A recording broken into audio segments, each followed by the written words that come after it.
जय हिंद एवरीवन। मैं हूं मुक्तक सिंह राठौड़ और स्वागत करता हूं आपका डिफेंस मंत्रा के इस चैनल पे, जिसमें मिलिट्री हिस्ट्री ऑफ इंडिया की सीरीज़ में मैं आज दूसरा वीडियो लेके आ रहा हूं। और ये वीडियो है art of war of Acharya Chanakya. Military history of India में पहला वीडियो हमने बैटल ऑफ हाइडेस्पिस का किया था और आप लोगों का ये कहना था कि इस तरह के और भी वीडियोज़ लेके आइए। तो उसी सीरीज में जो दूसरा वीडियो मैं लेके आया हूँ वो ये है कि आचार्य चाणक्य का आर्ट ऑफ वॉर क्या था, उसके पीछे उनकी फिलॉसफी, स्ट्रैटेजी और टैक्टिक्स क्या थी। तो आइए शुरुआत करते हैं इस वीडियो की। आइए अपन देखते हैं सबसे पहले कि इस वीडियो में मैं क्या क्या आपको बताऊंगा regarding the art of war of Acharya Chanakya. सबसे पहले उनका अल्टीमेट ऑब्जेक्टिव क्या था, क्यों आखिर उन्होंने अर्थशास्त्र लिखी। अर्थशास्त्र में लगभग 15 किताबें लिखी उन्होंने और 15 किताबों में से 7 किताबें आर्ट ऑफ वॉर को डेडिकेटेड है। तो आखिर उसके पीछे उनका ऑब्जेक्टिव क्या था। दूसरा, कैटेगराइजेशन ऑफ कॉन्करर्स।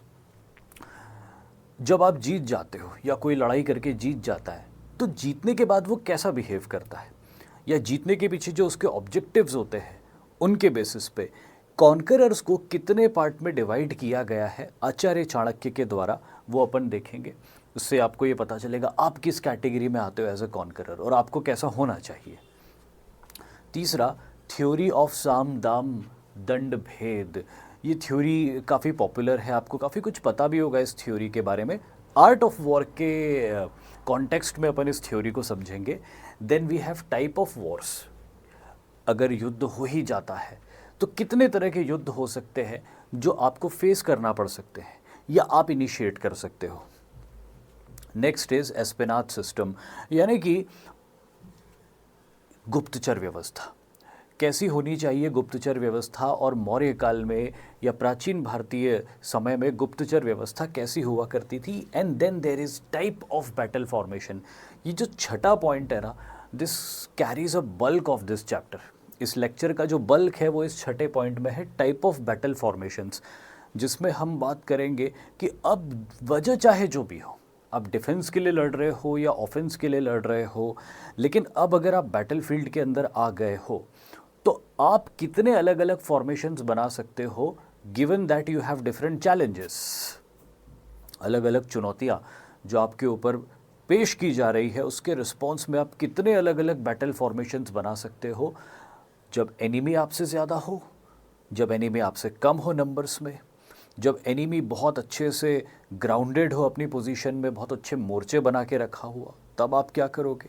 और अगर एनिमी का मोर्चा कमज़ोर है तब आप उसका फ़ायदा कैसे उठाओगे। ये अलग अलग व्यू रचना या बैटल फॉर्मेशन इस लेक्चर का बल्क ऑफ द पार्ट होने वाला है, तो उसके बारे में यहाँ पे डिस्कस करेंगे। Then type of forts. उस ज़माने में दुर्गों का बहुत महत्व था, तो कितने प्रकार के दुर्ग आचार्य चाणक्य ने बताए थे वो अपन डिस्कस करेंगे। And last but not the least, Chanakya's formula for you to be a winner in the life.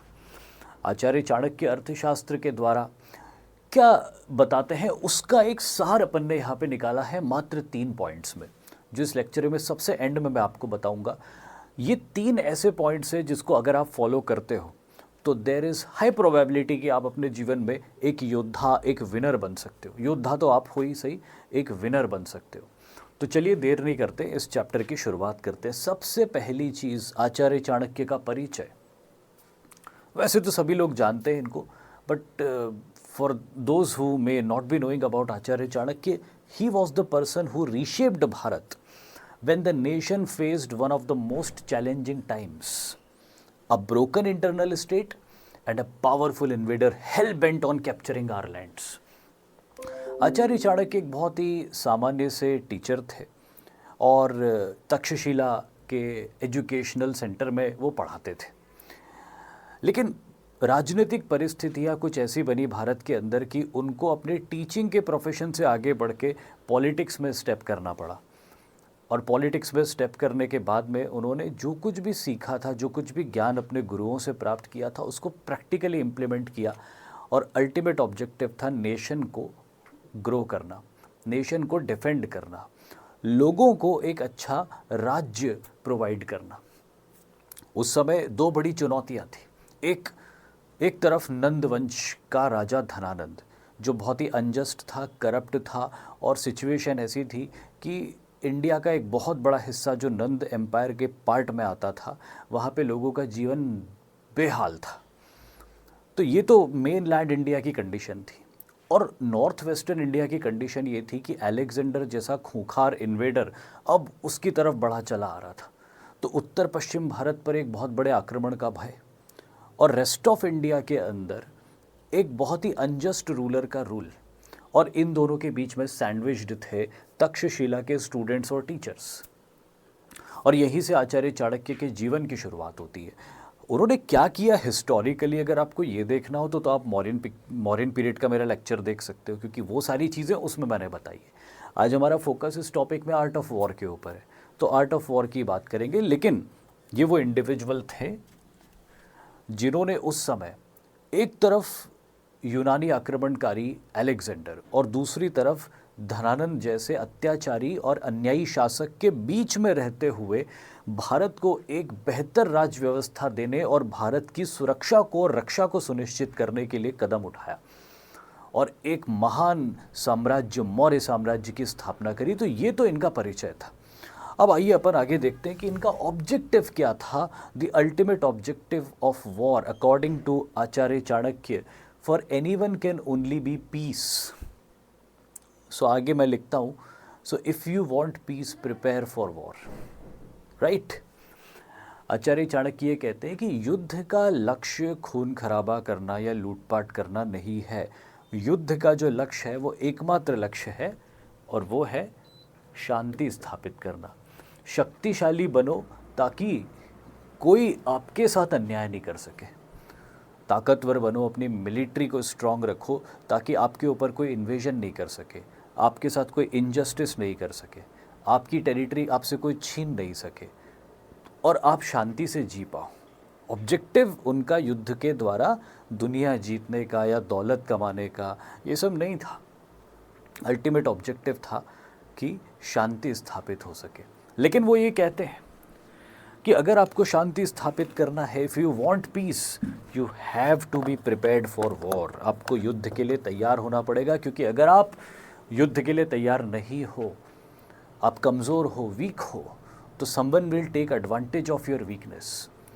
Someone may take advantage of your weakness and someone may take your property, take your belongings and push you into a very difficult life ahead. तो इसीलिए वो कहते हैं युद्ध के लिए हमेशा तैयारी करो। ये उनका ऑब्जेक्टिव था कि अगर आप एक अच्छे इंसान हो, अगर आप एक अच्छे इंसान हो, आप एक वर्चुअस इंसान हो, तो आपकी वर्चुअसनेस और आपकी लाइफ हमेशा अच्छी चलती रहे।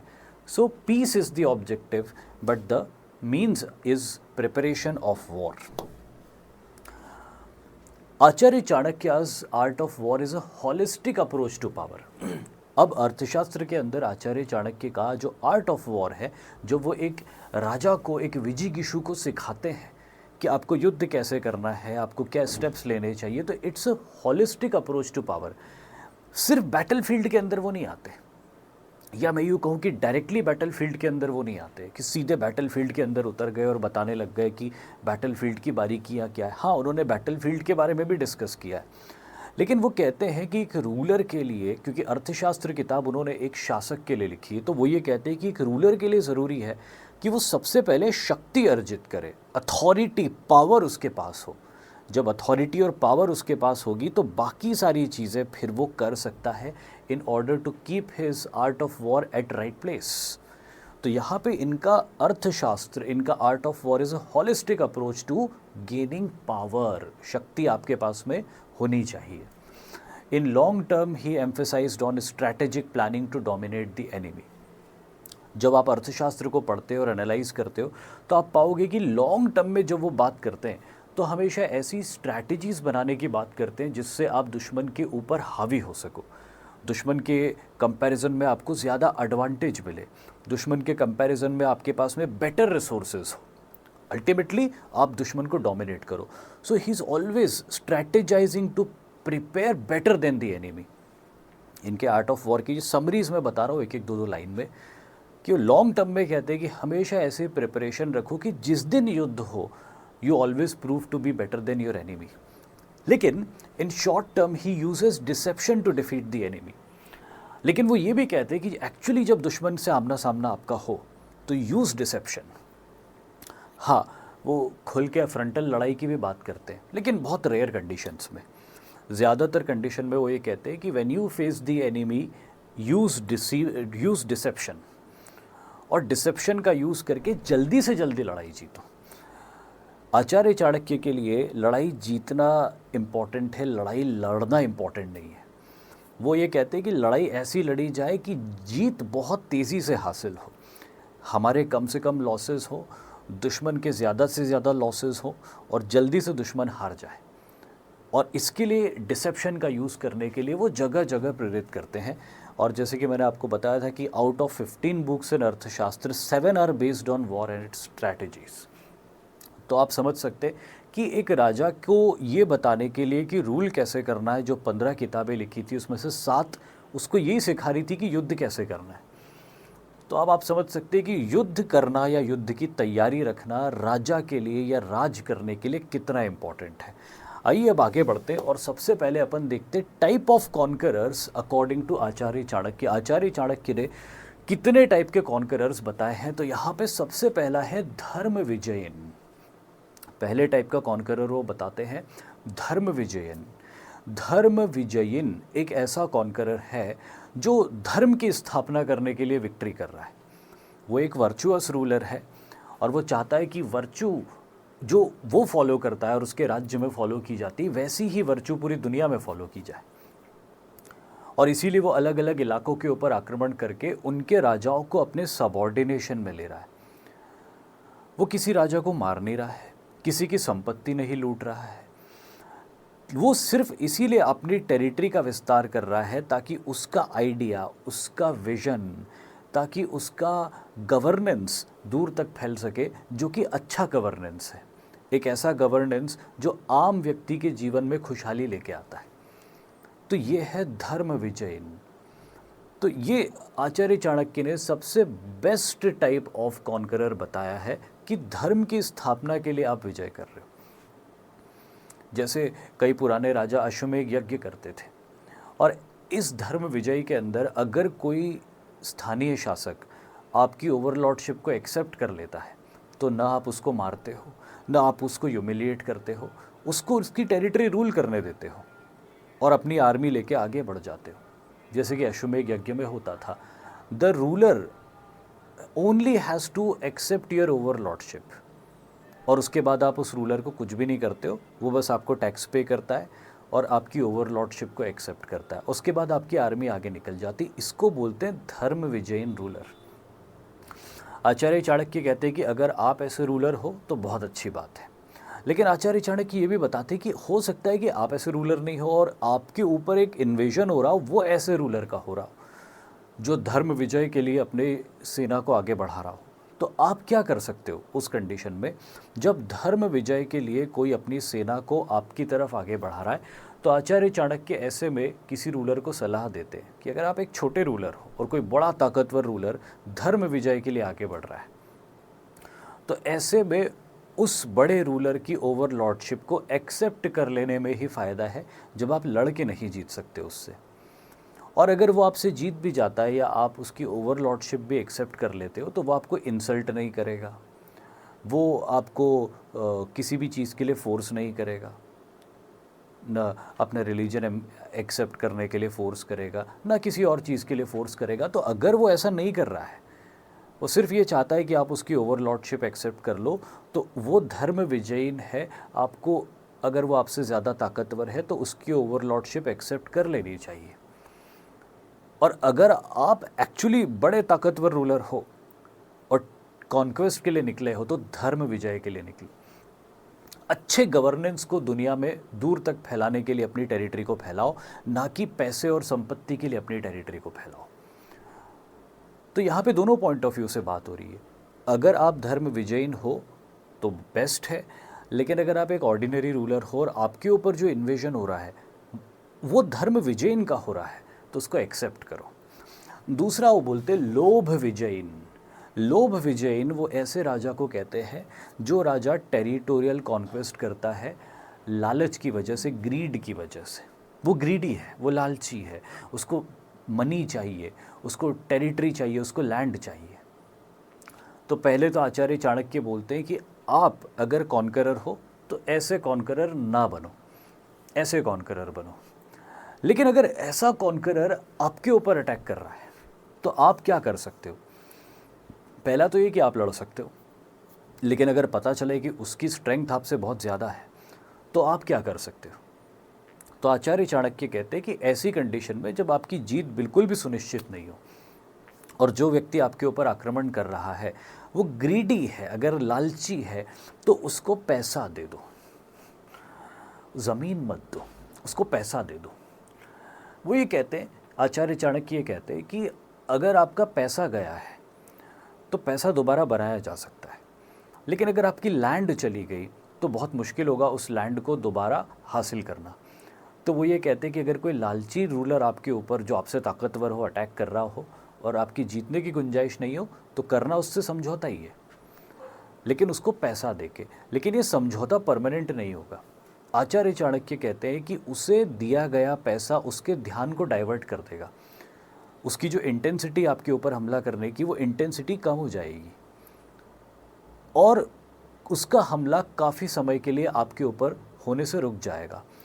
आचार्य चाणक्य कहते हैं कि इस रूलर के अगेंस्ट कभी परमानेंट समझौता नहीं करना, सिर्फ पैसा दो, उसका ध्यान भटकाओ ताकि आपको टाइम मिल सके और उस मिले हुए टाइम में अपने आप को स्ट्रेंथन करो, किसी से मदद लो या एक नई आर्मी रेस करो या कुछ भी, जो कुछ भी कर सकते हो वो करो, अपने आप को स्ट्रेंथन करो और इसके ऊपर फिर काउंटर अटैक करो और काउंटर अटैक करके इसको खदेड़ो।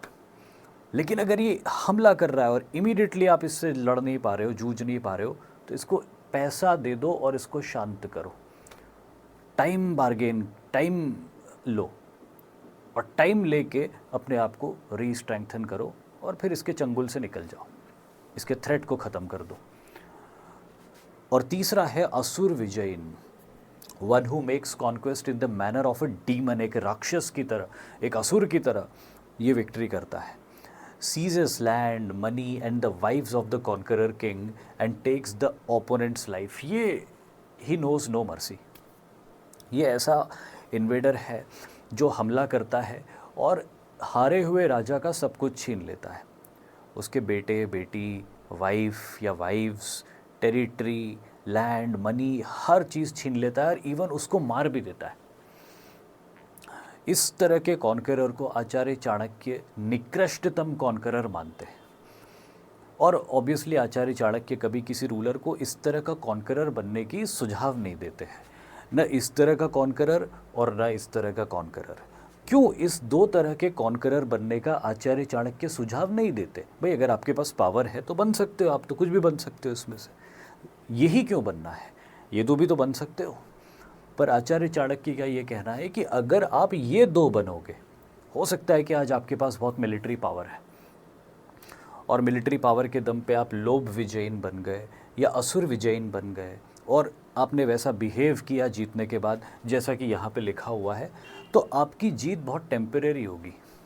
इस तरह के रूलर्स जब कॉन्क्वेस्ट करते हैं तो लोग सरेंडर कर देते हैं डर के मारे या उनके पास कोई चारा नहीं होता है। पर इनका बिहेवियर इतना ख़राब होता है जीतने के बाद कि इनके अंडर में आए लोग इनको कभी पसंद नहीं करते और जब उन लोगों को मौका मिलता है तो वो काउंटर अटैक करते हैं और काउंटर अटैक करके इनको समूल ही नाश कर देते हैं, इनके वंश ही ख़त्म कर देते हैं, इनका नामो निशान मिटा देते हैं। तो आचार्य चाणक्य कहते हैं कि अगर आप एक ऐसे रूलर बनना चाहते हो जिसकी लेगेसी कई जनरेशन्स तक रहे तो धर्म विजयी बनो। इस तरह से अगर आप विजय करोगे तो शायद विजय हो जाए आपकी, लेकिन आपकी लेगेसी कभी नहीं बन पाएगी, एक दो जनरेशन में आपकी डायनेस्टी ख़त्म हो जाएगी। तो ये असुर विजयन है। लेकिन अब मान लीजिए कि आप तो खैर असुर विजयन नहीं हो, लेकिन कोई ऐसा आता है आपके ऊपर जो असुर विजयन है, जो उसी मेंटालिटी का, डेमनिक मेंटालिटी का है, और वो इन्वेड करता आपकी टेरिटरी के ऊपर, तो आप कैसे डील करोगे उसके साथ में? ये आचार्य चाणक्य कहते हैं कि भाई आप कैसे डील करोगे उसके साथ में। तो वो ये कहते हैं कि आपको क्या करना है इस कंडीशन में कि उसको मनी और लैंड दे देना है। वो आया है, वो ग्रीडी तो है ही सही, साथ ही साथ वो विशियस भी है। तो आपको उसको मनी भी देना है और लैंड भी देना है, ये दो चीज़ आपको उसको देनी पड़ेगी, तब जाके उसका ध्यान आपके ऊपर से हटेगा। और अगेन आप टाइम बार्गेन कर रहे हो। ये जो मनी और लैंड आप दे रहे हो ये भी परमानेंट नहीं है, ये भी टेम्परेरी है। जब आपने मनी और लैंड उसको दिया तो आपने बेसिकली टाइम बार्गेन किया, और टाइम बार्गेन करके अगेन अपने आप को री-स्ट्रेंथन करना है, और अपने आप को री-स्ट्रेंथन करके फिर काउंटर अटैक करके इसको डिफीट करना है, यही वो कहते हैं। अब आगे बढ़ते हैं और आगे बढ़ के बात करते हैं the four fold policy against the enemy which is साम, दाम, दंड और भेद। बहुत सिंपल सी चीज़ है। आचार्य चाणक्य का ये कहना है कि जब आपका कोई एनिमी होता है तो उससे लड़ाई लड़ना is the last resort, one of the last resort. उसको ख़त्म करना या मारना ऑब्जेक्टिव नहीं है। आचार्य चाणक्य का ये कहना है कि अगर आपका कोई एनिमी है और आपकी उससे लड़ाई हुई या किसी तरह से आपने उसको मार दिया, तो उससे आपकी प्रॉब्लम सॉल्व नहीं होगी, क्योंकि वो एनिमी तो मर जाएगा, लेकिन उसकी जगह कोई दूसरा इंडिविजुअल आके खड़ा होके उसका झंडा बरदार बन जाएगा, उसका फ्लैग बेरर बन जाएगा। तो आचार्य चाणक्य कहते हैं कि killing the enemy is not objective. जो आपके और एनिमी के बीच में प्रॉब्लम है वो सॉल्व करना is the objective, that ultimately you may live in the peace. ये उनका ऑब्जेक्टिव है। तो वो कहते हैं कि भाई दंड देना बहुत बात की चीज़ है, पहले समझाओ उसको, उसके साथ नेगोशिएशन करो, उसके साथ बातचीत करो कि भाई प्रॉब्लम क्या है आपको, कि ऐसा मैं क्या करूं जिससे कि आपकी प्रॉब्लम सॉल्व हो जाए या आप संतुष्ट हो जाओ। फिर वो कुछ बोलेगा, फिर आप भी उससे कुछ एक्सपेक्ट करोगे, फिर दोनों आपस में नेगोशिएशन करके किसी समझौते पे आएंगे जिसमें दोनों के ईगोज़ जो है वो संतुष्ट रहेंगे, दोनों के इंटरेस्ट भी बने रहेंगे, दोनों के ईगोज़ भी क्लैश नहीं होंगे। तो बेटर ये है कि आप अपने एनिमी के साथ नेगोशिएशन करके मुद्दा सॉल्व कर लो। ये सबसे बढ़िया वो बात मानते हैं। क्यों? क्योंकि आचार्य चाणक्य का अल्टीमेट ऑब्जेक्टिव युद्ध करना नहीं है। आचार्य चाणक्य का अल्टीमेट ऑब्जेक्टिव शांति में रहना है। युद्ध उसके लिए सिर्फ एक उपाय है। तो बोलते उसको पहला उपाय मत बनाओ। फिर दूसरा है दाम, या एक्चुअली दाम नहीं है ये इसके लिए जो करेक्ट वर्ड है वो है दान। दूसरा वो बोलते दान दे दो। अगर पॉसिबल है आपके लिए कि भाई आपकी किसी के साथ बात नहीं बन रही है, और बात नहीं बन रही, बात तब बनेगी जब आप थोड़ा सा अपनी तरफ से कुछ उसको दोगे। वो ज़मीन भी हो सकती है, वो पैसा भी हो सकता है, या कुछ और भी हो सकता है, तो वो दान दे दो आप। जैसे आपको याद है महाभारत के कहानी में जो पांडव थे उनसे सब कुछ छीन लिया गया था, तो उन्होंने एंड में क्या बोला था? उन्होंने एंड में यही बोला था कि चलो ठीक है यार, आप लड़ाई मत करो, आप पूरा राज्य रख लो, हमको 5 गांव दे दो। तो वो वहाँ पे वो क्या कर रहे थे? दान कर रहे थे। क्यों कर रहे थे? टू अवॉइड द वॉर, कि चलो ठीक है यार, तुम सब कुछ ले लो, ये 5 गांव हमको दे दो बस, उसके बाद हम झगड़ा भूल जाएंगे और हम अपने रहेंगे, तुम अपने रहो। बट आपको पता है फिर दुर्योधन ने वो भी नहीं दिया। तो अगर कोई आप अगर इतना बड़ा दान दे रहे हो, कोई उसके बाद भी नहीं मान रहा है, तो फिर तो वॉर होके रहेगा। लेकिन पहली कोशिश वो कहते हैं कि दान की करो। फिर तीसरा वो ये कहते हैं कि दंड दो। अगर दान पे भी बात नहीं बन रही है, या दान देने के बाद भी आपका एनिमी जो है वो नहीं मान रहा है, तो फिर उसको दंड दो। अब उससे युद्ध करो, और उससे युद्ध करके उसको दंड दो, उसको हरा के दिखाओ कि देख मैंने तेरे को समझाया भी, मैंने तुझे दान भी दे दिया, और अब उसके बाद भी तू नहीं माना, तो मैंने तुझे 2 चाटे भी मार दिए, 2 मुक्के भी मार दिए, और तू मेरे से हार गया है, तो अब तेरे को दंड मिल गया है, अब चुपचाप बैठ जा। ये तीसरी स्टेप है कि उसको दंड दे दो। हो सकता है कि उसको पता चल जाए कि यार मैं गलत आदमी से भिड़ गया, गलत इंसान से भिड़ गया, और इससे मैं फर्दर आगे लड़ नहीं सकता हूँ, तो फिर वो चुप हो जाएगा। फिर उसने आपकी पावर देख ली, उसको दंड मिल गया। लेकिन हो सकता है कि वो तब भी नहीं माने, और वो आपसे एक बार दंड पाने के बाद फिर कोशिश करे कि नहीं, इसने तो मेरे को दंड भी दिया, अब मैं इसको बताऊंगा, और अपने आप को री-स्ट्रेंथन करने की कोशिश करे, युद्ध को दोबारा करने की कोशिश करे, दूसरों की मदद लेने की कोशिश करे, ऐसे में उसको भेद दो। भेद में आचार्य चाणक्य का तात्पर्य ये है कि एनिमी को अंदर से इतना कमज़ोर कर दो कि उसकी पावर ख़त्म हो जाए, अल्टीमेटली उसका एग्जिस्टेंस ख़त्म हो जाए।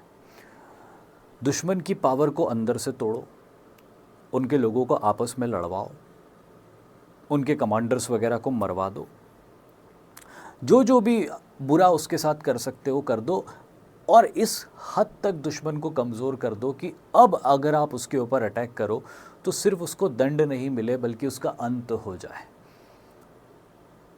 या फिर उसको अंदर से इतना तोड़ दो कि वो कभी आपके अगेंस्ट मिलिटरीली खड़ा ही नहीं हो पाए। ये है भेद। तो लड़ाई के कॉन्टेक्स्ट में आचार्य चाणक्य ये स्टेप्स बताते हैं। पहले नेगोशिएशंस करो और वहाँ पे सॉल्व करने की कोशिश करो मामला। अगर नेगोशिएशन से मामला सॉल्व नहीं होता है तो कोशिश करो कि अगर आप कुछ दान दे सकते हो जिससे कि उसका ईगो संतुष्ट हो जाए कि यार चलो ठीक है, मैं जीत गया, मेरा पलड़ा भारी रहा, तो वहाँ पे आप मैटर को सॉल्व कर लो। अगर वो भी नहीं होता है तो फिर उसको एक बार पराजित करो, मारो मत उसको, उसके साथ बुरा बिहेव मत करो, उसको पराजित करके अपनी शक्ति दिखा दो। और अगर उसके बाद भी बात नहीं बन रही है तो फिर उसको भेद करो, उसको फिर अंदर से वीक करो, उसको अंदर से तोड़ दो कि या तो वो खड़ा नहीं हो पाए आपके सामने दोबारा, और अगर हो तो वो फिर उसका अंत हो। तो ये है the 4-fold policy against enemy of Acharya Chanakya. इसके बाद अगला पॉइंट है types of war according to Acharya Chanakya. ये मैंने चैप्टर में भी बताया था, लेकिन आफ्टर ऑल अर्थशास्त्र का बहुत इंपॉर्टेंट पार्ट है तो मैं फिर बता रहा हूँ आपको। 3 तरह के वॉर होते हैं। एक ओपन वॉर, या जिसको हम बोलते हैं प्रकाश युद्ध। When two kingdoms go to war directly by crossing each other's border, we call that an open war.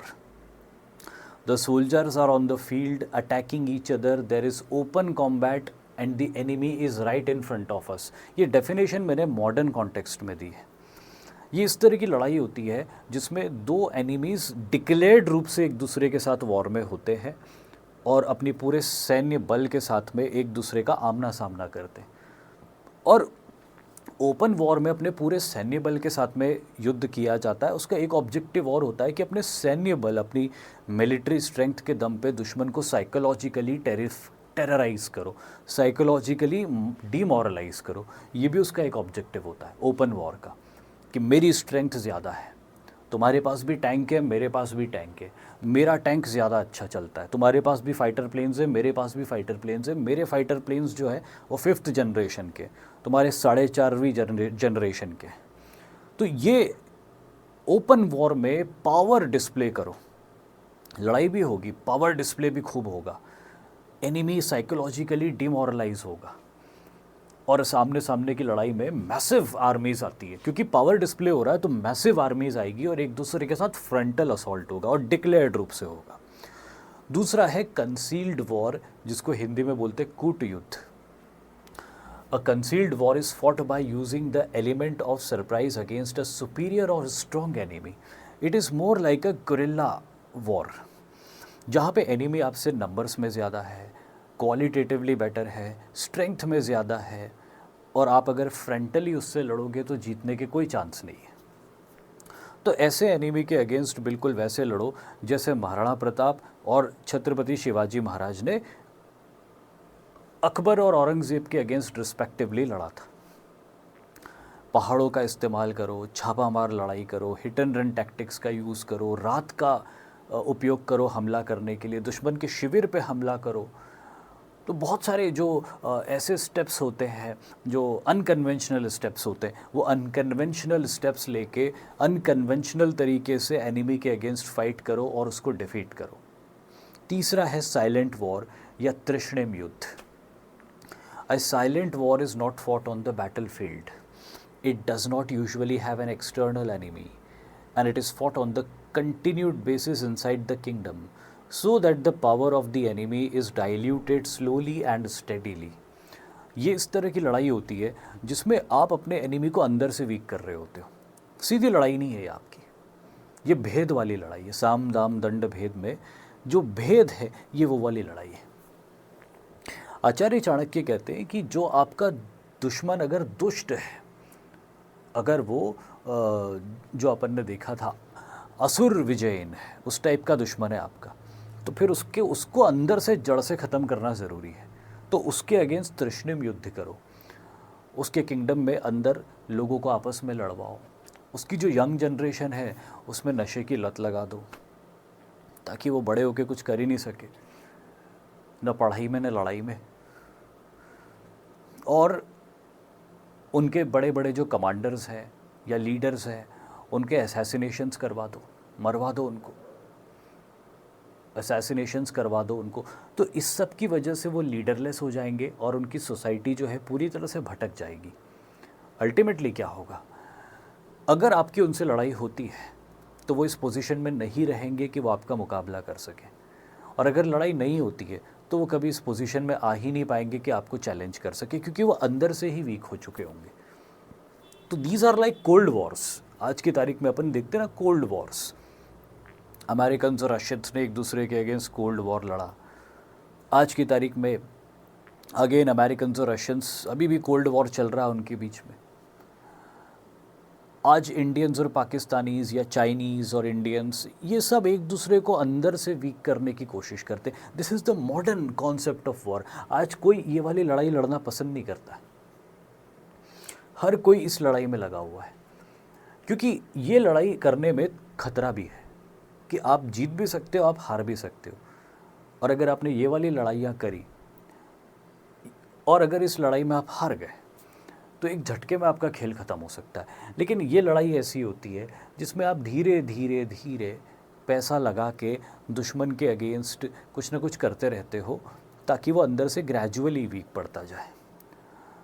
दुश्मन भी ऐसा करता रहता है, आप दुश्मन के ऐसे करने को रोकते हो, दुश्मन आपके इस तरह के काम करने को रोकता है, और ये चूहे बिल्ली का खेल दुनिया भर में चल रहा है, सारे देशों के बीच में।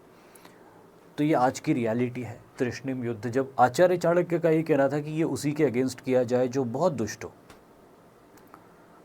और सारे देश दुनिया के एक दूसरे को बहुत दुष्ट मानते हैं आजकल, तो हर कोई साइलेंट वॉर में लगा हुआ है। This is the reality of today. इस तरह की लड़ाई तो बहुत कम देखते हो आप आजकल, यही ज़्यादातर पूरी दुनिया में चल रहा है। Always be 2 steps ahead of enemy. या आचार्य चाणक्य कहते हैं कि चाहे तृष्णिम युद्ध हो या कूट युद्ध हो या ओपन वॉर हो, प्रकाश युद्ध हो, अगर जीतना अल्टीमेट है, देखो आप तृष्णिम युद्ध लड़ रहे हो या प्रकाश लड़ रहे हो या ओपन वॉर लड़ रहे हो, जीतना तो है ही आपको, यह आपका ऑब्जेक्टिव होना चाहिए। आप जीतोगे कैसे? जब आप दुश्मन से हमेशा 2 कदम आगे रहोगे। और दुश्मन से 2 कदम कैसे आगे रहोगे आप? दुश्मन से 2 कदम आगे रहोगे जब आपका बहुत अच्छी गुप्तचर व्यवस्था होगी। जब आपके पास बहुत अच्छी क्या होगी? गुप्तचर व्यवस्था होगी, एस्पेराज सिस्टम होगा। ये जो स्पाइस है, ये स्पाइस राजा के आँख और कान की तरह होते हैं। जिस तरह एक इंसान के लिए आँख और कान इंपॉर्टेंट होते हैं, उसके बिना वो सर्वाइव नहीं कर सकता, उसी तरह एक राजा बिना जासूसों के कभी एज ए रूलर सर्वाइव नहीं कर सकता। क्यों? क्योंकि ये जासूस उसको दुश्मन की इन्फॉर्मेशन दे रहे हैं, दुश्मन क्या सोच रहा है, दुश्मन क्या प्लान कर रहा है, आपके ऊपर किस तरह से थ्रेट आ सकता है। अगर ये आपको पहले से पता हो तो आप उसकी अच्छी तैयारी करके रख सकते हो और उस थ्रेट से मुकाबला कर सकते हो। तो इसके लिए वो 2 तरह के जासूस या गुप्तचरों के बारे में बोलते हैं। संस्थान जो दुश्मन के इलाके में रहेंगे या अपने ही किंगडम में किसी टेरिटरी में किसी एक जगह पे स्टेशनरी रह के काम करेंगे और वहाँ से इन्फॉर्मेशन इकट्ठी करेंगे। और दूसरे संचारी जो इन इन्फॉर्मेशन को राजा तक पहुँचाएंगे और राजा के ऑर्डर्स को इन जासूसों तक, संस्थानों तक पहुँचाएंगे कि हमें आगे क्या करना है, हमें और कौन सी इन्फॉर्मेशन चाहिए या आपको कहीं और ट्रांसफ़र लेना है। तो राजा के ऑर्डर्स भी उन तक पहुँचेंगे और इनके द्वारा कलेक्ट की हुई इन्फॉर्मेशन राजा तक पहुँचेगी। किसके द्वारा? संचारी के द्वारा, जो संचार करेंगे। पहले के ज़माने में इंटरनेट नहीं होता था, अगर किसी ने इन्फॉर्मेशन कलेक्ट करी तो कोई इंडिविजुअल चाहिए जो वहाँ से इन्फॉर्मेशन लेके राजा तक आए, तो उसके लिए संचारी होने चाहिए। तो आचार्य चाणक्य कहते हैं कि 2 तरह के जासूस होने ही चाहिए हर राजा के पास में। एक जो किसी फिक्स्ड पोजीशन पर रह के इन्फॉर्मेशन कलेक्ट करे और दूसरे जो उसको राजा तक पहुँचाने का काम करे। और अगर ऐसा होगा तो राजा हमेशा इन्फॉर्म्ड होगा, what is going on in his own territory and what is going on inside the enemy territory, और उसी के हिसाब से वो अपने आगे के स्टेप्स उठाएगा. Now there are different formation that can be used in a war. अब सारी चीज़ों करने के बाद अल्टीमेटली लड़ाई हो गई. अब आप बैटल फील्ड में हो. बैटल फील्ड के अंदर आपको अलग अलग सिचुएशंस आ सकती है. कभी दुश्मन ज़्यादा ताकतवर हो सकता है, कभी दुश्मन कम ताकतवर हो सकता है, कभी दुश्मन ने अग्रेसिव फॉर्मेशन बनाया हो सकता है, कभी दुश्मन ने डिफेंसिव फॉर्मेशन बनाया हो सकता है. आप कैसे रिस्पॉन्ड करोगे अलग अलग फॉर्मेशंस को? तो ये अलग अलग व्यू है जो आचार्य चाणक्य ने बताया. चक्र व्यू, सर्प व्यू, गरुड़ व्यू, शकट व्यू, मकर, वज्र, अर्धचंद्र, सूची व्यू और भी बहुत कुछ. तो आइए एक एक करके अपन देखते हैं कौन सा व्यू कैसा दिखाई देता है और उस व्यू का उपयोग क्या होता है. तो सबसे पहले आता है चक्र व्यू. आपने सभी ने वर्ड कई बार सुना होगा, Chakra view.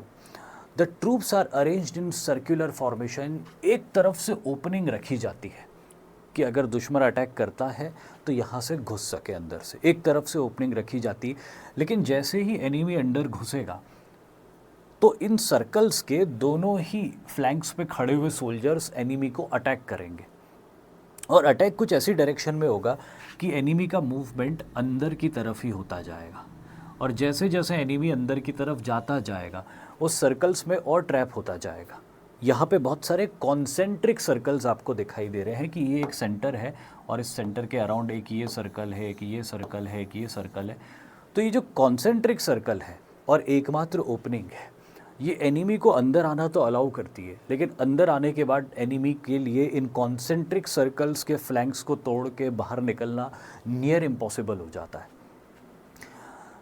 It is used when the enemy position and mode of attack is unknown. ये कब इस तरह के व्यू की रचना करनी चाहिए? देखिए, ये एक काफ़ी डिफेंसिव व्यू होता है. हालांकि डिफेंस के साथ आप अटैक भी कर रहे होते हो, लेकिन फिर भी दुश्मन की पूरी आर्मी कभी इसमें नहीं घुसेगी. दुश्मन की आर्मी की कुछ बटालियंस या कुछ कंपनीज ही इसके अंदर घुस पाएगी. तो उनके ऊपर तो अटैक भी हो जाएगा, लेकिन अल्टीमेटली इस व्यू रचना से आप फाइनल विक्ट्री गेन नहीं कर सकते.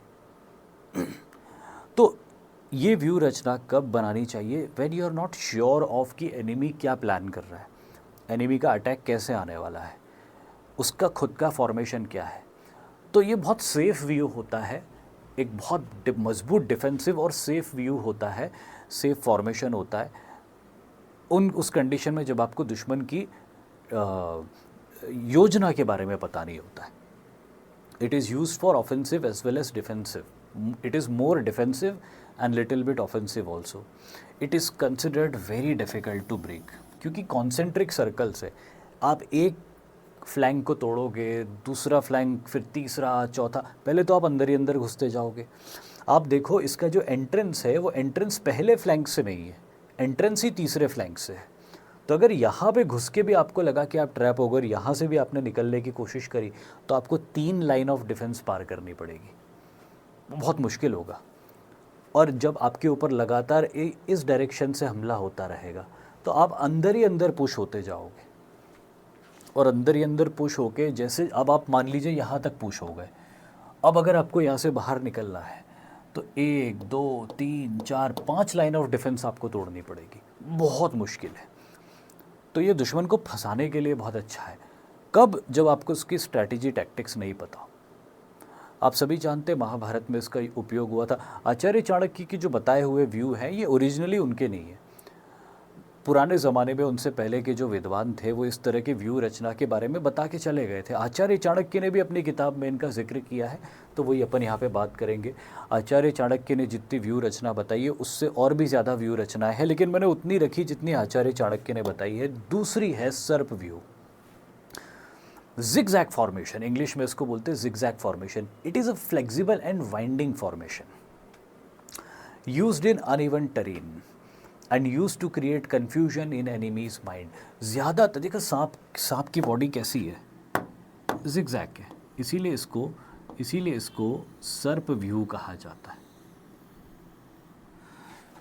इस तरह की व्यू रचना में आपका जो फ्रंट है वो एक स्पीयर हेड की तरह होगा और आगे बिल्कुल स्ट्रेट खड़ा रहेगा. मतलब आपका फ्रंट तो स्ट्रेट रहेगा, लेकिन आपकी जो रियर की लाइंस है वो लीनियर नहीं होगी.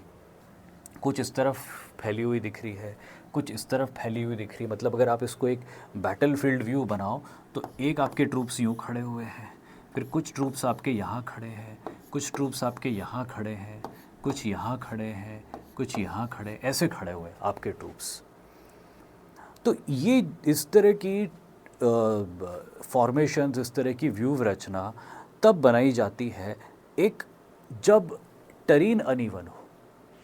आप ऐसी जगह लड़ रहे हो, पहाड़ की ढलान है या कोई ऊबड़ खाबड़ सा इलाका है, और उस ऊबड़ खाबड़ से इलाके में आपका कोई प्रॉपर फॉर्मेशन बनाना बहुत मुश्किल है, तो फिर जिगजैग फैलाया जाता है अपनी आर्मी के फॉर्मेशंस को या ट्रूप्स को। या फिर आपको दुश्मन के दिमाग में कन्फ्यूजन क्रिएट करना हो तो फिर इस तरह का जिगजैग फॉर्मेशन बनाया जाता है, कुछ यहाँ खड़े, कुछ यहाँ खड़े, कुछ यहाँ खड़े, लेकिन आपका फ्रंट हमेशा सीधा खड़ा रहेगा, फ्रंट हमेशा स्ट्रेट रहेगा। जो भी फॉर्मेशन जिगजैग खड़े वो पीछे के फॉर्मेशन जिगजैग खड़े होंगे। तो ये है आपका सर्प व्यू। फिर तीसरा है Garuda view.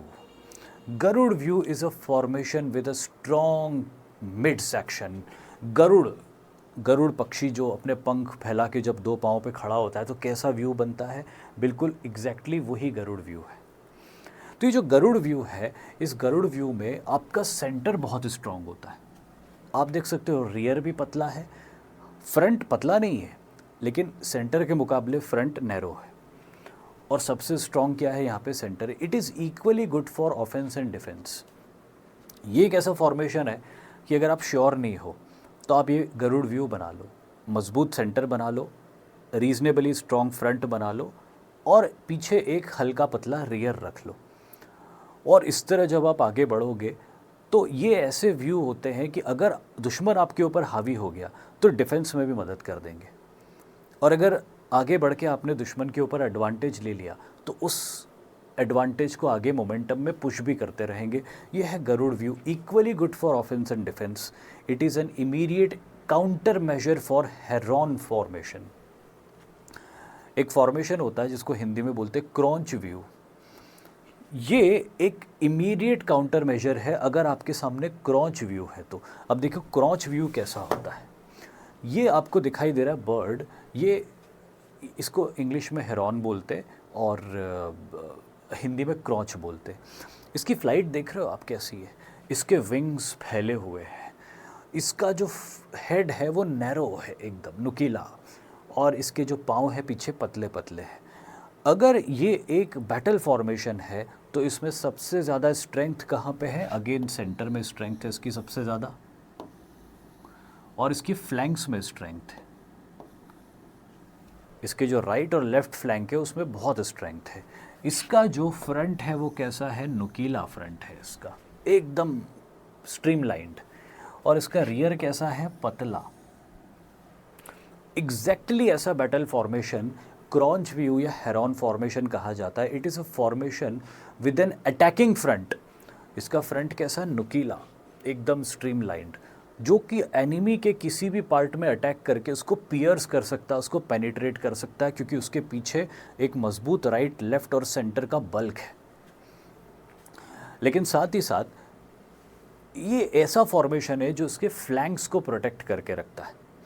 It is a formation with an attacking front and protecting flank, क्योंकि फ्लैंक बहुत मजबूत है इसके, विंग्स की तरह बड़े बड़े फ्लैंक्स है इसके लेफ्ट और राइट। तो ये फ्लैंक दाएं बाएं से होने वाले हमले को हमेशा झेल जाएगा, और इसका फ्रंट दुश्मन के ऊपर ज़ोरदार हमला कर देगा। तो फ्रंट इसका छोटा है लेकिन बहुत स्विफ्ट है, स्पीडी है, दुश्मन के ऊपर अटैक करके एक पेनिट्रेशन बना देगा।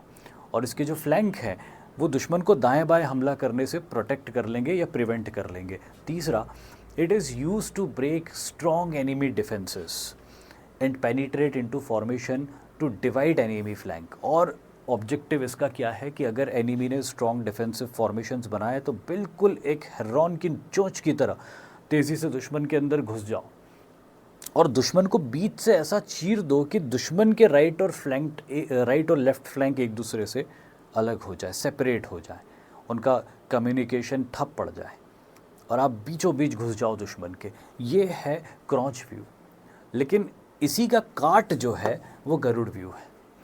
कि अगर आपके ऊपर क्रॉच व्यू से आक्रमण होता है तो क्रॉच व्यू से अगर आपके ऊपर आक्रमण होता है तो आप गरुड़ व्यू की रचना कर लो जहाँ पे आपका जो फ्रंट है वो स्ट्रांग है, तो इतना इजीली वो आपको पेनिट्रेट नहीं कर पाएगा। और आपके फ्लैंक भी मजबूत है बहुत ज़्यादा, और आपके फ्लैंक जो है मजबूत होने के साथ आगे की तरफ आए हुए भी हैं, तो इजीली उनको तोड़ा भी नहीं जा सकता। आपका सेंटर भी मजबूत है। तो ये सारे व्यू एक दूसरे के काट भी होते थे, सारे नहीं लेकिन कुछ व्यू एक दूसरे के काट होते थे। तो ये काट होता था हेरॉन फॉर्मेशन का या क्रॉच व्यू का। अगला व्यू है शकट व्यू जिसको बोलते हैं। इट इज़ अ फॉर्मेशन, इसको कार्ट फॉर्मेशन बोलते हैं। जैसे बैलगाड़ी होती है स्क्वायरिश या रेक्टेंगुलर, उस तरह का फॉर्मेशन होता है ये। It is a formation with 2 defensive flanks. इसमें क्या होता है, आपका जो ये वाला फ्लैंक है और ये वाला फ्लैंक है बहुत मजबूत होता है, साथ ही आगे एक मजबूत फ्रंट लाइन होती है।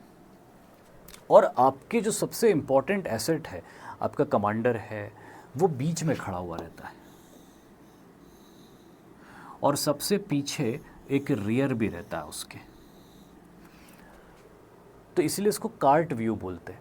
कार्ट व्यू में क्या होता है, आगे बैल रहते हैं, बीच में आप बैठे हुए रहते हो, पीछे एक गाड़ी रहती है जहाँ पे माल लगा हुआ रहता है, लदा हुआ रहता है। तो बिल्कुल उसी तरह का पैटर्न है, इसलिए इसको कार्ट व्यू या शकट व्यू कहा गया है। आइडिया है इसको प्रोटेक्ट करना। ये है सेंटर, इसको एक फ्रंट भी प्रोटेक्ट कर रहा है, 2 फ्लैंक्स भी प्रोटेक्ट कर रहे हैं और एक रियर भी प्रोटेक्ट कर रहा है।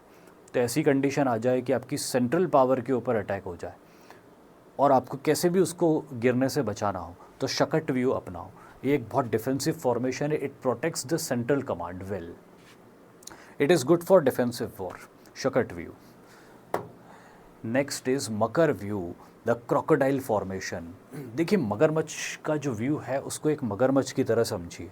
मगरमच्छ कैसा होता है, उसका जो मुंह, मगरमच्छ का सबसे खतरनाक पार्ट क्या होता है, मुंह। उसका मुझ भी खतरनाक होती है उसकी, लेकिन उसका मुंह बहुत खतरनाक होता है। वो जो भी किलिंग करता है, जो भी डैमेज करता है, 99% अपने मुंह से ही करता है, हेड से करता है।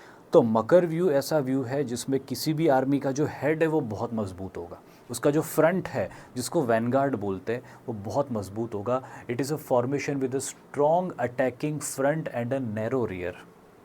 इसमें जो रियर है वो नैरो होगा, जैसे मगरमच्छ की पूंछ नुकीली होती पीछे की तरफ, और हेड वाइड होगा, मजबूत होगा। तो फ्रंट मजबूत है और रियर नैरो है। It is use to attack the weak enemy formation and break through the lines. इस तरह के फॉर्मेशन तब यूज़ में आते हैं जब आप लड़ाई करते करते अचानक देख लेते हो कि एनिमी का लेफ्ट फ्लैंक कमज़ोर हो गया है और वहाँ से एनिमी फॉर्मेशन में अंदर घुसा जा सकता है। तो अचानक आप अपने कुछ ट्रूप्स को मकर व्यू में डालते हो और सीधे उनके ऊपर अटैक करवा देते हो। स्ट्रॉन्ग फ्रंट, उसके पीछे एक इक्वली स्ट्रॉन्ग बैक और एक नैरो रियर। नैरो रियर इसलिए क्योंकि कुछ सोल्जर्स भेजे जाते पीछे की तरफ कि अगर आगे कुछ ज़रूरत पड़ जाए तो उन्हें रिज़र्व के तौर पे भेजा जा सके, but you should have a strong front. तो ये है मकर व्यू। दुश्मन की कमज़ोर लाइंस या दुश्मन के कमज़ोर फॉर्मेशंस के ऊपर अटैक करके उसमें पेनिट्रेट करने के ऑब्जेक्टिव होता है मकर व्यू का। Next is Mandal view. It is a multi layer circular arrangement, जैसे कि आप फोटोग्राफ में भी देख सकते हो। It is a defensive but encircling tactics. देखिए मंडल व्यू, भीष्म ने युद्ध के 7वें दिन कौरव सेना को इस व्यू में के अनुसार सजाया था। ये जितनी भी व्यू रचना है, महाभारत के युद्ध में आपको हर दिन अलग व्यू रचना मिलती है, तो ये कहीं ना कहीं यूज़ हो चुकी है। जैसे चक्रव्यूह तो आप सभी जानते हैं, इसका भी यूज़ हुआ था। इसमें क्या होता है आप देख सकते हो, एक इसमें फ्रंट है, मैं अगर इसको यहाँ बना के दिखाऊं तो इसमें एक फ्रंट है, फिर इसमें कई सर्कल्स या सेमी सर्कल्स हैं पीछे जो एक दूसरे से कनेक्टेड है। ये कुछ इस तरह से अरेंजमेंट बना होता है। It is a multi layer circular arrangement. It's a defensive but encircling tactic. ये एक ऐसी टैक्टिक है जो है तो डिफेंसिव, इसका यूज़ करके आप एनिमी को पेनिट्रेट नहीं कर सकते हो। आसान नहीं है, मतलब पॉसिबल ही नहीं होगा इसको यूज़ करके एनिमी को पेनिट्रेट करना। लेकिन इसको यूज़ करके होगा क्या कि अगर एनिमी आपके ऊपर अटैक करता है तो एनिमी आपके एम्बुश में फंसता जाएगा, एनिमी आपके इन एनसर्कलमेंट्स के अंदर घुसता जाएगा। तो इसीलिए इसको बोलते हैं मंडल व्यू। यहाँ पे बहुत सारे मंडल, सेमी सर्कल्स या सर्कल्स बनते हैं, इसलिए इसको सर्कुलर अरेंजमेंट या सर्कुलर फॉर्मेशन या मल्टी लेयर सर्कुलर फॉर्मेशन बोलते हैं। ऑब्जेक्टिव है डिफेंस करना, और डिफेंस के साथ साथ अगर एनिमी के कुछ ट्रूप्स को एनसर्कल करके उनको मार भी सके तो वो ऑब्जेक्टिव है इसका। देन देर इज नेक्स्ट वज्र view, a diamond formation. It is a formation strong in all sides. It is used when outnumbered. इस तरह के फॉर्मेशन वज्र व्यू या डायमंड व्यू का यूज़ तब होता है जब आपसे दुश्मन हावी हो गया और नंबर्स में आपके ऊपर हावी हो रहा है या ज़्यादा है नंबर्स में आपसे, तो आप सबसे पहले अपने अराउंड एक ऐसा फॉर्मेशन बना लेते हो जहाँ पे आपके चारों तरफ सैनिकों की एक मजबूत पंक्ति या दो मजबूत पंक्ति या जितने भी आपके पास अवेलेबल जितनी पंक्तियाँ आप बना सकते हो वो आपने बना ली, और आगे का जो फॉर्मेशन है वो इस आकार में अंदर बनाते हो आप। तो चारों ओर पहले तो एक लाइन ऑफ डिफेंस बना ली, और उस चारों ओर लाइन ऑफ डिफेंस के अंदर ये डायमंड शेप का फॉर्मेशन आपने बना लिया। ये है वज्र व्यू। एनी हाउ आपको अपनी पोजीशन, अपने ट्रूप्स, अपने सेंट्रल अथॉरिटी, इनको गिरने से बचाना है। You have to fight all the day, you have to hold on the entire day. अगर ये सिचुएशन आती है तो वज्र व्यू काम आता है। चारों तरफ से आपको डिफेंस होना चाहिए, एनिमी कहीं से भी अटैक करे उसको रिपल्स किया जा सके, और बीच में भी बिल्कुल डायमंड शेप का फॉर्मेशन बनाया गया है। तो ये है वज्र व्यू। ऑब्जेक्टिव आउट नंबर, अगर आप हो गए हो, एनिमी ज़्यादा है तो डिफेंस करो। देन देर इज अर्धचंद्र व्यू, क्रीजेंट और semi circle formation. It is a concave formation, जैसे कि आप फोटोग्राफ में देख सकते हो। It is good for trapping enemy, also for ambushes. ये जो अर्धचंद्राकार व्यू होता है ये कई लड़ाइयों में यूज़ हुआ है। एंशिएंट टाइम में केनाई की लड़ाई से लेकर 1965 में इंडो पाकिस्तानी वॉर तक में ये यूज़ हुआ है, जहाँ पर हमेशा दुश्मन घेर कर मारा गया है। ये व्यू रचना, जैसे कि आप देख सकते हो, कुछ ऐसी व्यू रचना है कि आप यूँ खड़े हुए हो, लेकिन दुश्मन को सिर्फ इतने ही नज़र आते हो। एनसर्कलमेंट का जो व्यू रचना होती है उसमें ये जो हिस्सा होता है ये ऐसा खड़ा रखा जाता है कि दुश्मन को नज़र ना आए अपनी पोजीशन से, और दुश्मन सिर्फ और सिर्फ आपके ऊपर यहाँ पे अटैक करे।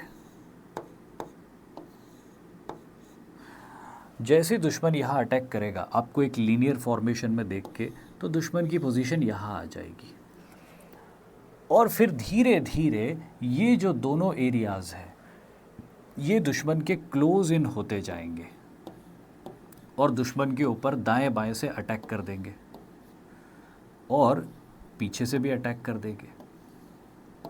तो भाई अगर आप चाहते हो कि दुश्मन वापस भाग जाए तो आप पीछे से अटैक मत करो, बस उसके ऊपर सामने और दाएं बाएं से अटैक कर दो ताकि उसकी हार हो जाए और वो भाग जाए पीछे। लेकिन अगर आप दुश्मन को कम्प्लीटली एनाइलेट ही करना चाहते हो तो फिर पीछे से भी अटैक कर सकते हो, और अगर आपके पास ज़्यादा ट्रूप्स हैं तो भी आप पीछे से अटैक कर सकते हो। तो फिर दुश्मन बच ही नहीं पाएगा, वहाँ पे दुश्मन का पूरा संपूर्ण समाप्ति होगी। तो ये है ये है एनसर्कलमेंट या कॉन्केव फॉर्मेशन या फिर क्रीजेंट शेप या अर्धचंद्र व्यू। इसको हॉर्स शू ट्रैप भी कहा जाता है। इसी तरह के एक ट्रैप में 1965 की लड़ाई में खेमकरन सेक्टर के अंदर पाकिस्तान के 100 से ज़्यादा पैटर्न टैंक्स को खेतों में ट्रैप करके उनको डिस्ट्रॉय किया गया था। और भी कई लड़ाइयों में इस तरह के फॉर्मेशन का यूज़ हुआ। ये एम्बुश में बहुत इफ़ेक्टिव होते हैं। जब भी आपको किसी के ऊपर एम्बुश लगा के उसको मारना हो तो ये बहुत बढ़िया तरीका होता है। एक तरफ आप सीधे सामने रहो दुश्मन के और दुश्मन के ऊपर फायर करते रहो। दुश्मन को लगना चाहिए कि मेरा ओपोनेंट सामने खड़ा है, तो वो फायर करते करते आपके क्लोज आता जाएगा, और जब वो आपके क्लोज आ जाएगा फायर करते करते तो आपके लेफ़्ट और राइट फ्लैंक उसके ऊपर अटैक कर देंगे। उसके पास इसका कोई जवाब नहीं होगा। ये बहुत कारगर होता है, अर्धचंद्राकार व्यू ये बहुत कारगर होता है, हमेशा कारगर साबित होता ही होता है ये अटैकिंग एनिमी के ऊपर एम्बुश लगाने में। और फिर आता है Singh vyuh, lion formation. This formation is a very strong vanguard. ये एक ऐसा फॉर्मेशन है जो किसी को डेथ ब्लो देने के लिए यूज़ किया जाता है। जब एनिमी आपसे कम है नंबर्स में, या एनिमी बहुत सफिशेंटली वीक हो चुका है, अब फाइनल अटैक करके उसको डिस्ट्रॉय करना है, तब सिंह व्यू यूज़ किया जाता है। जैसे कि लायन होता है, लायन का हेड देखो आप, लायन का हेड कितना बड़ा होता है। एक तो हेड भी बड़ा होता है, फिर उसकी जो मेन होती है वो उसको और बड़ा दिखाती है, और पीछे की बॉडी भी उसकी तगड़ी होती है। मजबूत शोल्डर्स होते हैं, मजबूत बैक होता है, स्ट्रॉन्ग लेग्स होते हैं। लेकिन सबसे इंटिमिडेटिंग क्या होता है किसी के लिए, इसका हेड। कितना बड़ा हेड है इसका, इतना बड़ा हेड है। तो ये इसके नाम पे जो फॉर्मेशन है सिंह व्यू, इसमें जो आपकी आर्मी का वैनगार्ड है, आपकी आर्मी का जो फ्रंट है, जो सबसे अग्रिम पंक्ति है, वो बहुत ताकतवर होगी। जैसे शेर के शरीर में उसका हेड होता है, वैसे वो ताकतवर और विशालकाय होगी, और पीछे की जो बॉडी है वो उसको सपोर्ट करने के लिए सफिशिएंटली ताकतवर होगी, और दुश्मन के ऊपर फ्रंटल अटैक किया जाएगा। लेकिन इसकी सुझाव आचार्य चाणक्य तब देते हैं जब आपको पता हो कि दुश्मन आउटनंबर्ड है, कमज़ोर पड़ चुका है, और फाइनल अटैक करके उसको डेथ ब्लो देने का टाइम आ गया है। तब इस तरह का फ्रंटल अटैक सिंह व्यू बना के करने का वो सलाह देते हैं। तो ये है सिंह व्यू। It is use for direct and frontal attack on enemy. It can be used when enemy is weakened और is outnumbered to give him a death blow. और फिर आता है एक सूची व्यू। एक नीडल दिखाई दे रही है आपको, एक सुई दिखाई दे रही। सुई को संस्कृत में सूची बोलते हैं। सूची व्यू या needle formation, it is a narrow penetrating column. ये एक ऐसा व्यू रचना होती है जिसमें एक कॉलम होता है। जितने भी सैनिक हैं उनको एक पंक्ति में खड़ा करके कॉलम जैसा बनाया जाता है। It is used for quick offensive strike to penetrate the enemy centre. और इसका ऑब्जेक्टिव एनिमी के सेंटर में एक गैप क्रिएट करना होता है। जैसे सुई का ऑब्जेक्टिव क्या होता है, बॉडी के अंदर लगती है, तो जो भी इंजेक्ट करना होता है वो अंदर इंजेक्ट करती है। तो अगर आपको ब्रेक थ्रू नहीं मिल रहा है एनिमी के किसी फॉर्मेशन में या सेंटर में, तो इस तरह के नीडल फॉर्मेशन को बना के एक तेज़ हमला करके एक गैप क्रिएट किया जा सकता है। इसके पीछे हमेशा नंबर ऑफ ट्रूप्स ज़्यादा होंगे। नीडल पूरी नीडल जैसी नहीं होगी, पीछे से ये वाइड होगा और आगे से ये नैरो होगा। ऐसा फॉर्मेशन है। इसके ट्रूप्स रहेंगे पीछे, सफिशिएंट अमाउंट ऑफ ट्रूप, और जैसे जैसे इसके ट्रूप्स आगे जाते जाएंगे वो नैरो होते जाएंगे। इसीलिए इसको नीडल फॉर्मेशन बोलते हैं। ऑब्जेक्टिव एनिमी के सेंटर में एक गैप क्रिएट करना, अचानक और तीव्र हमला करके। तो this is the needle formation. ये सारे मेजर फॉर्मेशन है, बैटल फॉर्मेशन, जो आचार्य चाणक्य ने बताए, जो हो सकते हैं बैटलफील्ड के अंदर। इससे और भी ज़्यादा व्यू रचनाएं होती है, लेकिन आज अपन इतने डिस्कस करेंगे। फिर आचार्य चाणक्य बोलते हैं कि भाई कितने तरह के सैनिकों को सेना में शामिल किया जा सकता है। तो कई तरह के सैनिक बताते हैं वो, कि मॉल बल, the sons of the soil. Acharya Chanakya कहते हैं कि सबसे इम्पोर्टेंट आपकी आर्मी का बल्क होना चाहिए आपके ही धरती के लड़के, जो क्षत्रिय हैं या आप ही के धरती पे पैदा हुए हैं। और अगर आपके देश की हार होती तो उनको डायरेक्टली नुकसान होगा। देश के इंटरेस्ट के साथ उनकी पर्सनल लाइफ का इंटरेस्ट जुड़ा हुआ है। ऐसे लड़कों को उन्होंने कहा है मॉल बल। पुराने ज़माने के हिसाब से उन्होंने जो क्षत्रियों का मेंशन किया है, लेकिन मैं आज के ज़माने के हिसाब से बोलूँ तो अपने देश में जो लोग रह रहे हैं वो सभी मॉल बल के अंदर आते हैं, कि अगर अपने देश का कोई नुकसान हुआ तो सबका ही नुकसान होगा। तो वो लोग जिनके इंटरेस्ट डायरेक्टली राजा के इंटरेस्ट से या देश के इंटरेस्ट से जुड़े हुए हैं और जो इसी मिट्टी के ऊपर पैदा हुए हैं, वो सबसे ज़्यादा लॉयल रहेंगे अपने देश के प्रति, और सबसे अधिक संख्या में उन्हीं को सेना में शामिल करना चाहिए। लेकिन उनके अलावा मर्सिनरी सोल्जर्स को भी ले लेना चाहिए, यानी कि ऐसे सैनिक जो युद्ध कौशल में माहिर हैं, भले आपके देश के नहीं है, बट पैसों के लिए आपके लिए लड़ाई करेंगे, उनका पेशा ही युद्ध करना है पैसों के लिए, तो उनको शामिल कीजिए। श्रेणिक बल, the guards of the private firms. Acharya Chanakya के ज़माने में व्यापारियों के अपने छोटे मोटे गार्ड्स हुआ करते थे, सैनिक टुकड़ियाँ हुआ करती थी। तो आचार्य चाणक्य कहते हैं कि युद्ध के समय में ये जो व्यापारियों की सैनिक टुकड़ियाँ होती हैं, इनको ले लेना चाहिए, because they know how to fight, they are physically fit, they can use weapons. तो उनको भी आर्मी का हिस्सा बना लेना चाहिए, बहुत काम आएंगे। देन देयर इज़ आर्टविक बल, द ट्राइबल फोर्सेस। आचार्य चाणक्य कहते हैं कि भारत के जंगलों में रहने वाले जो ट्राइबल्स हैं, उनके जियोग्राफी, टोपोग्राफी, एनवायरनमेंट की वजह से स्वाभाविक रूप से उनके अंदर युद्ध कौशल आ जाता है। जानवरों का शिकार करना, निशानेबाजी करना, खतरनाक एनवायरनमेंट में रहना, ऊंचे पहाड़ चढ़ना, घने जंगलों को नेगोशिएट करना, एक सोल्जरली क्वालिटी उनके अंदर ले आता है। अगर युद्ध होता है तो इस तरह के जनजातियों का बहुत अच्छे से कोई भी देश अपने डिफेंस के लिए और एनिमी के ऊपर हिट एंड रन टैक्टिक्स का यूज़ करने के लिए, हैरासमेंट करने के लिए उपयोग कर सकता है। देन देयर इज़ अ मित्र बल। अगर लड़ाई होती है तो अगर आपको कोई ऐसा एलाई कंट्री है जो सैनिकों के रूप में आपके लिए मदद भेज सकता है, तो प्लीज़ बुलाइए उसकी मदद। जैसे 1971 में हमने रशियंस की मदद ली थी।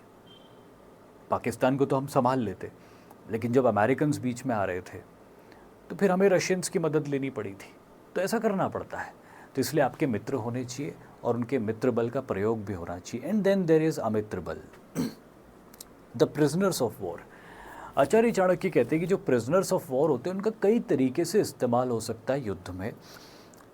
उनसे घास कटवाई जा सकती है, उनसे बर्तन साफ करवाए जा सकते हैं, उनसे कपड़े धुलवाए जा सकते हैं। सैनिकों को लड़ने के लिए जो नॉन इम्पॉर्टेंट या नॉन कॉम्बैट के काम है वो उनसे करवाए जा सकते हैं। या फिर सैनिकों का कोई बड़ा हमला, दुश्मन का कोई बड़ा हमला होने वाला हो, तो प्रिजनर्स ऑफ वॉर को गन फॉडर के रूप में भी यूज़ किया जा सकता है। मतलब कि मान लीजिए कि एनिमी ने माइंस लगा के रखी है।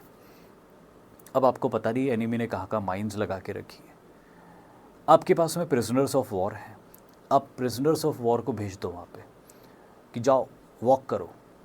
अब प्रिजनर्स ऑफ वॉर वॉक कर रहे हैं, अगर किसी का पाँव माइन पे रखा गया, मतलब वो माइन ब्लास्ट हो गई, तो एक माइन कम हुई।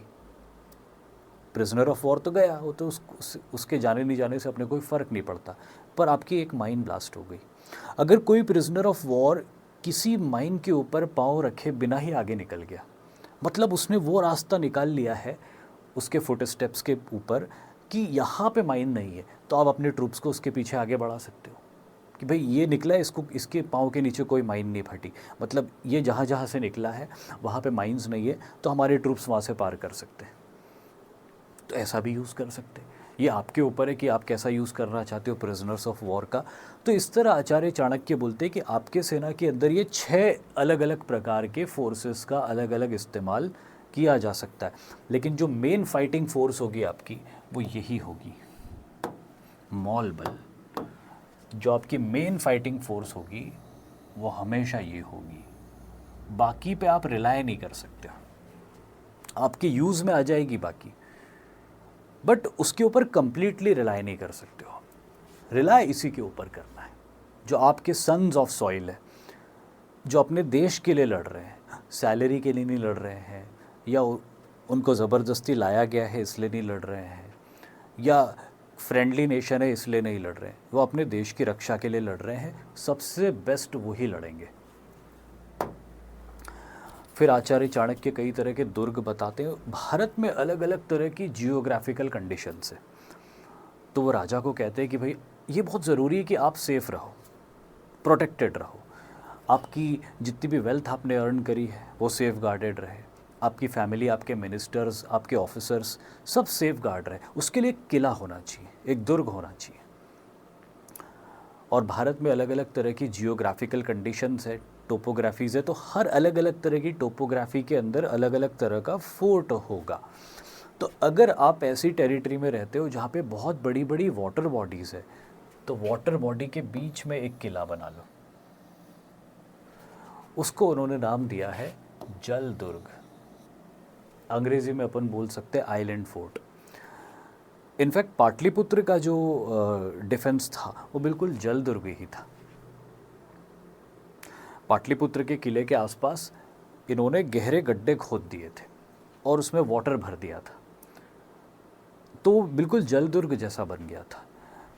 तो यहाँ पे ये बोलते हैं कि अगर पानी की अधिकता है आपकी टेरिटरी में तो जल दुर्ग बना लो। फिर वो कहते हैं कि अगर आपकी टेरिटरी में घने जंगल है तो वन दुर्ग या फॉरेस्ट फोर्ट बना लो, जिसका एक बहुत बढ़िया एग्जाम्पल है रणथंबोर का किला। ये देखो आप, this is the Ranthambore fort और इसके चारों तरफ रणथंबोर नेशनल पार्क है। नेशनल पार्क तो अभी है, लेकिन पुराने ज़माने में भी जब ये किला हुआ करता था तो वहाँ के राजा ने, आप देखो, बिल्कुल सेंटर में किला बनाया है। थोड़ी सी ऊंचे प्लेटू के ऊपर वहाँ के रूलर्स ने सेंटर में किला बनाया है, ताकि अगर एनिमी किसी भी डायरेक्शन से आते हैं तो एनिमी को बहुत घने जंगल से होकर आगे बढ़ना पड़ेगा। जंगल अपने आप में एक रेजिस्टेंस है, किला तो रेजिस्टेंस देगा ही सही, जंगल में आप किसी भी डायरेक्शन से आगे बढ़ो, घने जंगलों से होते हुए आगे बढ़ना पड़ेगा, रास्ता भटकोगे आप 1000 बार, नदियाँ पार करनी पड़ेगी, जंगली जानवरों से जूझना पड़ेगा, सांप बिच्छू मच्छर जैसे जानवर पूरी सेना का जीना हराम कर देंगे, इजीली फूड अवेलेबल नहीं हो पाएगा और दुश्मन इतना डिमोरलाइज होगा कि शायद वो हमले का विचार छोड़ दे। किसी तरह दुश्मन यहाँ तक आ भी गया तो आपके सैनिक खड़े हुए ऊपर तीर लेके, भाले लेके उसका स्वागत करने के लिए। आचार्य चाणक्य कहते हैं कि किले के बुर्ज के ऊपर खड़ा हुआ एक धनुर्धारी शत्रु के 100 धनुर्धारियों के बराबर होता है। मतलब इतना एडवांटेज होता है अगर आप हाइट पे खड़े हो, वही वेपन लेके, जो वेपन लेके नीचे से लोग आपके ऊपर अटैक कर रहे हैं, तो आप एक आदमी 100 के बराबर होता है। तीसरा वो बोलते हैं धानवन दुर्ग या डेजर्ट फोर्ट्स। आचार्य चाणक्य कहते हैं कि अगर आपकी टेरिटरी सूखा बंजर है तो फिर ऐसी जगह किला बनाओ जो बिल्कुल रेगिस्तान के बीच में है। हाँ, लेकिन एक चीज़ इंश्योर कर लो कि इस किले के अंदर आपके पास वाटर का सफिशिएंट स्टोरेज कहीं से अरेंज करके पहले से ही रखो, फूड का सफिशिएंट स्टोरेज कहीं से अरेंज करके पहले से ही रखो।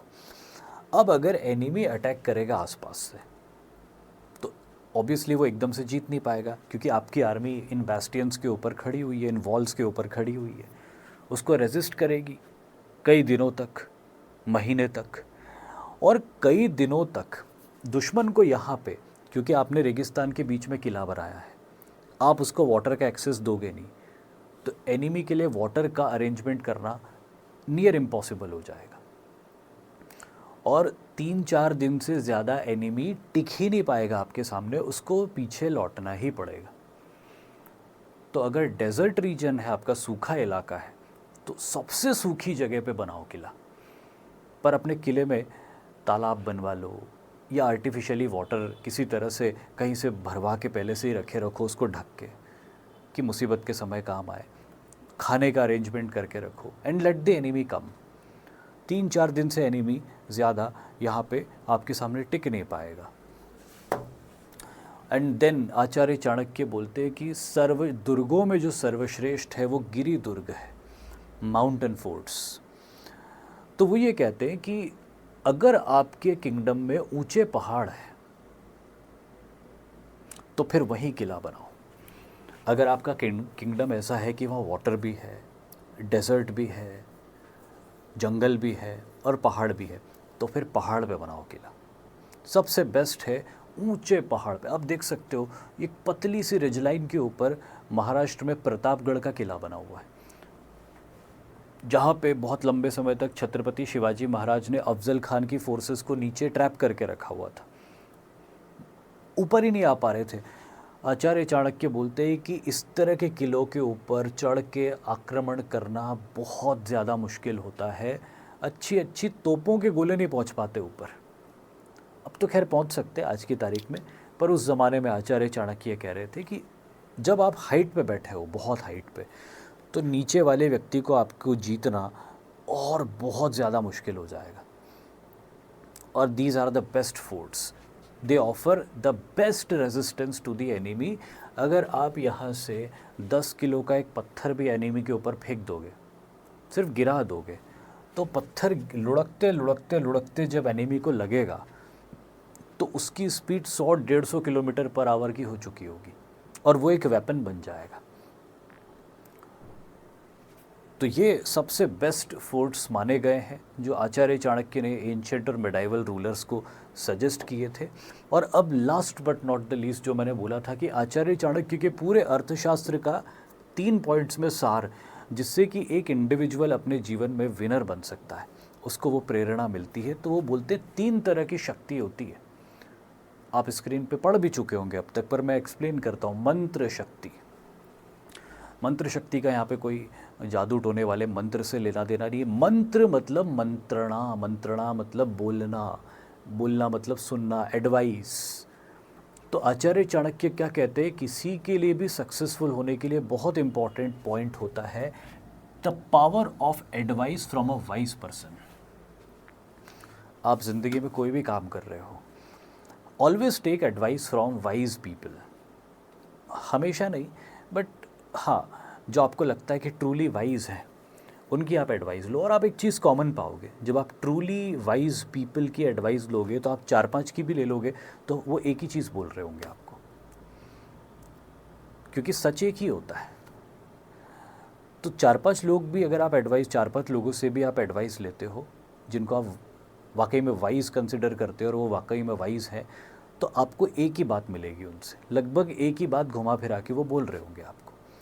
But it is very important कि किसी भी ऑब्जेक्टिव को अचीव करने के लिए अगर आप अपनी जर्नी स्टार्ट कर रहे हो तो take advice from wise people. दूसरा, इसको वो मंत्र शक्ति बोलते हैं। दूसरा है प्रभु शक्ति।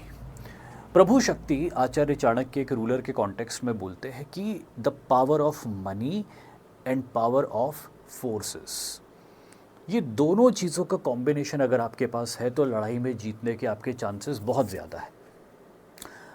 एक ऑर्डिनरी इंडिविजुअल के रिगार्डिंग मैं ये बोलूँगा कि this is the power of resources. जितनी ज़्यादा रिसोर्सेज आप हासिल कर सकते हो अपने ऑब्जेक्टिव को अचीव करने के लिए, उतना बढ़िया है, उतना ज़्यादा आप स्ट्रॉन्ग पोजीशन में और जीतने की प्रोबेबिलिटी आपकी ज़्यादा रहेगी। और तीसरा है उत्साह शक्ति, that is the power of enthusiasm and energy. कि आपको एक वाइज पर्सन ने सही एडवाइस दे दी, आपको सही दिशा पता चल गई, आप जो बेस्ट पॉसिबल रिसोर्सेज इकट्ठे कर सकते थे वो भी आपने इकट्ठे कर लिए। अब आपके अंदर आपका अपना उत्साह है, आप कितने एनर्जेटिकली और एंथुजियास्टिकली अपना काम कर सकते हो। अगर ये 3 चीज़ का कॉम्बिनेशन आपने बना लिया और इन 3 में से एक भी चीज़ को कभी डाउन नहीं होने दिया, जो एडवाइस ली है उसको फॉलो किया, जो रिसोर्सेज है उनको वेस्ट नहीं जाने दिया, और जो एनर्जी और एंथुसियाज्म है उसको कभी डाउन नहीं होने दिया, तो इस बात के बहुत हाई चांसेस है कि आप एंड में सक्सेसफुल ही होगे। और इसी के साथ मैं इस आर्ट ऑफ वॉर के चैप्टर को कंक्लूड करता हूँ। आई होप आपको समझ में आया होगा और काफ़ी कुछ सीख भी मिली होगी। जय हिंद।